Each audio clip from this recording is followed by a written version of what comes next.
अपने को परमात्मा से डरकर जीवन जीना है। इसलिए दास का निवेदन है कि मानव धर्म का पालन करते हुए हम सर्व सृष्टि के मानव को सुखी बनाएं।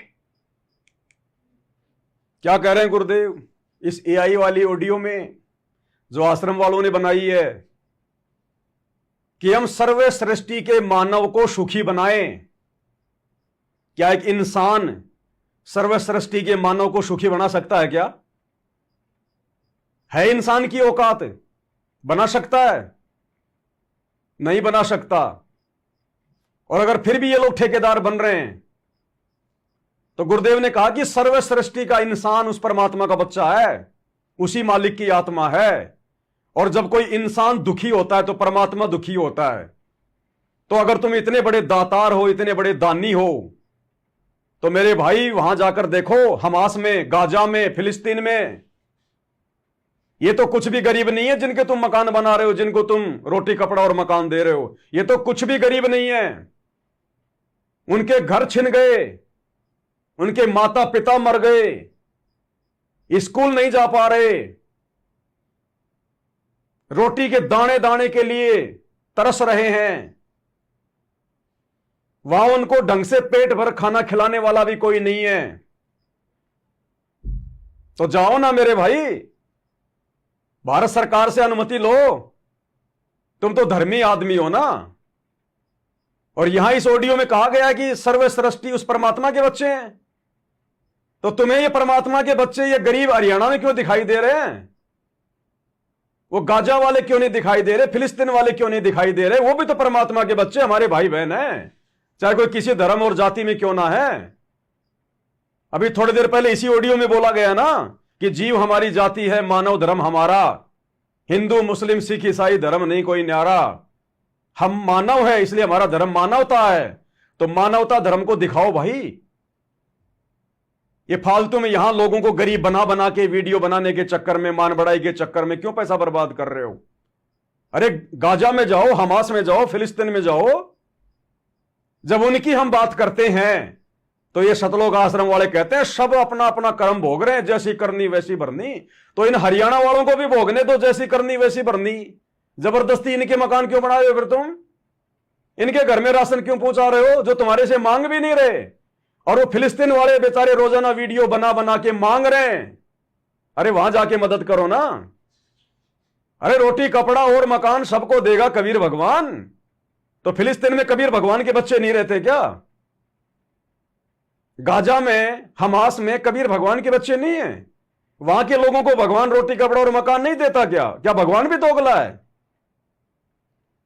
तो ये तुम्हारा मनमाना आचरण है, मनमाना आचरण है। और इस भक्ति मार्ग में ये मनमाना आचरण नहीं चलता।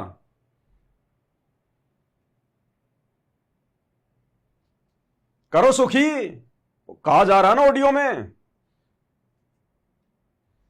कि सर्व सृष्टि परमात्मा के बच्चे हैं, हमने सबको सुखी बनाना है। तो तुम भगत बनाओगे सुखी?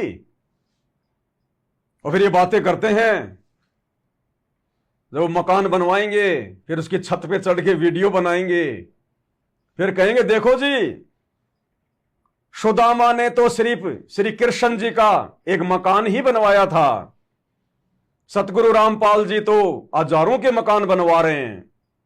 श्री कृष्ण जी ने तो केवल एक सुदामा का मकान बनवाया, संत रामपाल जी तो हजारों के मकान बनवा रहे हैं।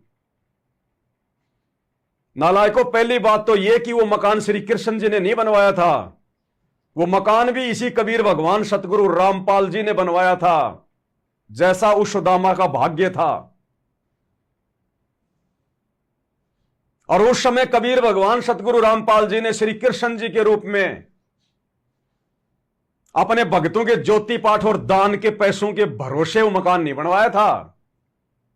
तुम जैसे नालायक भक्तों के माध्यम से मकान नहीं बनवाया था, अपनी समर्थता से और विश्वकर्मा को आदेश दिया था। और वो विश्वकर्मा आकर और महल बना के गया था, महल। अगर तुम श्री कृष्ण जी का नाम जोड़ रहे हो ना तो बनाओ फिर महल। अरे एक आधा मकान क्यों बना रहे हो? अरे सुदामापुरी बनाओ फिर, पूरी की पूरी सुदामापुरी। पूरा महल बनाया था, महल।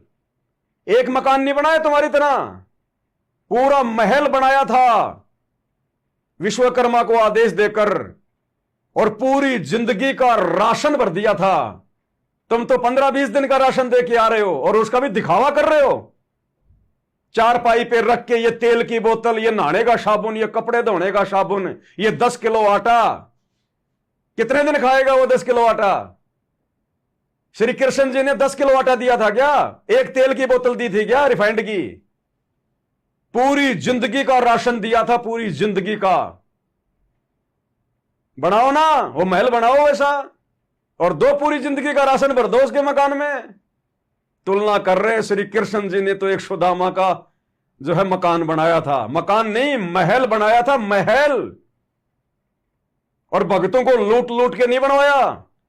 वो सुदामापुरी भक्तों से ज्योति पाठ और दान के पैसे लूट लूट कर गुरु जी की आड़ में ऐसे नहीं बनवाया था,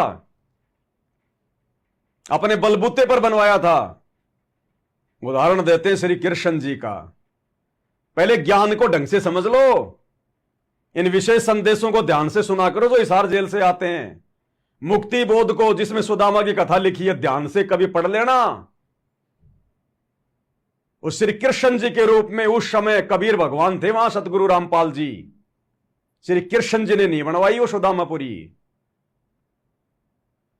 तो उदाहरण दे रहे हैं उस समय का। एक छोटा सा मकान बनवा के भाग लेते हैं वहां से, बाहर नेम प्लेट लगा के, और उसके बाद क्या होगा? वो पड़ोसी आएंगे फिर उस गांव वाले, अरे और सुना भाई राम कुमार ढंडा, अरे तेरा तो मकान बन गया, बाबा रामपाल ने बना दिया, बढ़िया मूर्ख बनाया तूने यार, अरे हमारा भी बनवा दे, अरे मकान तो बन गया तेरा, ना नमक लगा ना फिटकरी, पार्टी कब देगा?